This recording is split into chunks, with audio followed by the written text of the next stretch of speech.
మీకన్నా JEE mains ఎక్కువ వచ్చిన వాళ్ళకైనా, ఎంసెట్‌లో ర్యాంక్ ఎక్కువ వచ్చిన వాళ్ళకైనా మార్క్స్ ఐపీవి తక్కువ రావచ్చు.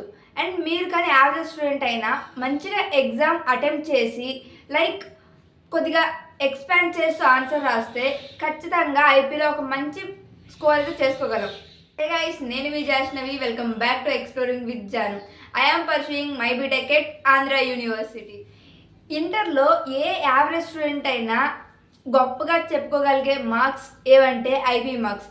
ఎందుకంటే జేఈఈ మెయిన్స్ ర్యాంక్ మంచిగా వచ్చినా రాకపోయినా, ఎంసెట్లో ర్యాంక్ మంచిగా వచ్చినా రాకపోయినా, ఐపీలో యావరేజ్ స్టూడెంట్ అయినా మంచి మార్క్స్ స్కోర్ చేసుకోవచ్చు. 950+ ఖచ్చితంగా స్కోర్ చేసుకోవచ్చు. ఫస్ట్ ఇయర్లో అయితే 450+ స్కోర్ చేసుకోవచ్చు. సెకండ్ ఇయర్లో అయినా 450+ స్కోర్ చేసుకోవచ్చు, యావరేజ్ స్టూడెంట్ అయినా సరే.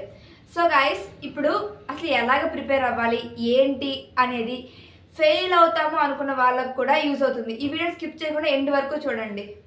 ఇంకోటి ఏంటంటే, మీకన్నా జేఈఈ మెయిన్స్ ఎక్కువ వచ్చిన వాళ్ళకైనా, ఎంసెట్లో ర్యాంక్ ఎక్కువ వచ్చిన వాళ్ళకైనా మార్క్స్ ఐపీవి తక్కువ రావచ్చు.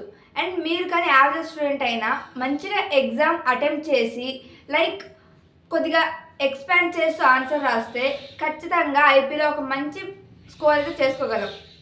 So we will discuss 3 tips. ఏంటంటే అవి ఎలాగ అటెంప్ట్ చేయాలి, ఎలా చదవాలి, అండ్ ఇలాంటివి కొన్ని టిప్స్ చెప్తాను. ఒక 3 టిప్స్.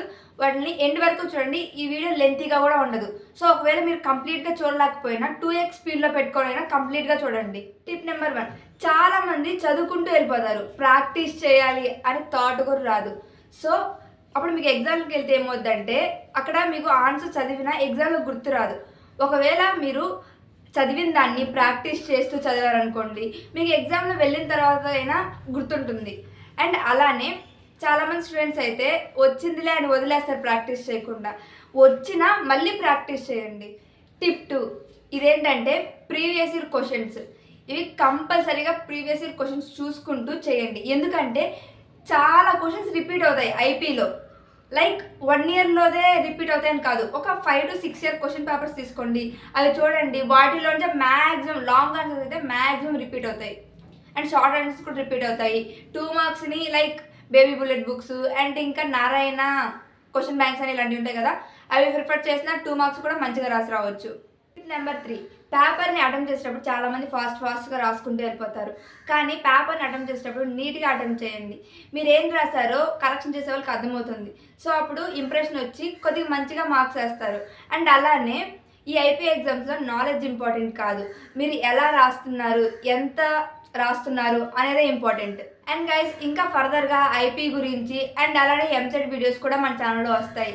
మీకు ఈ వీడియో హెల్ప్ అయింది అనుకుంటే లైక్ చేసి, షేర్ చేసి వెంటనే మన ఛానల్ సబ్స్క్రైబ్ చేసేయండి.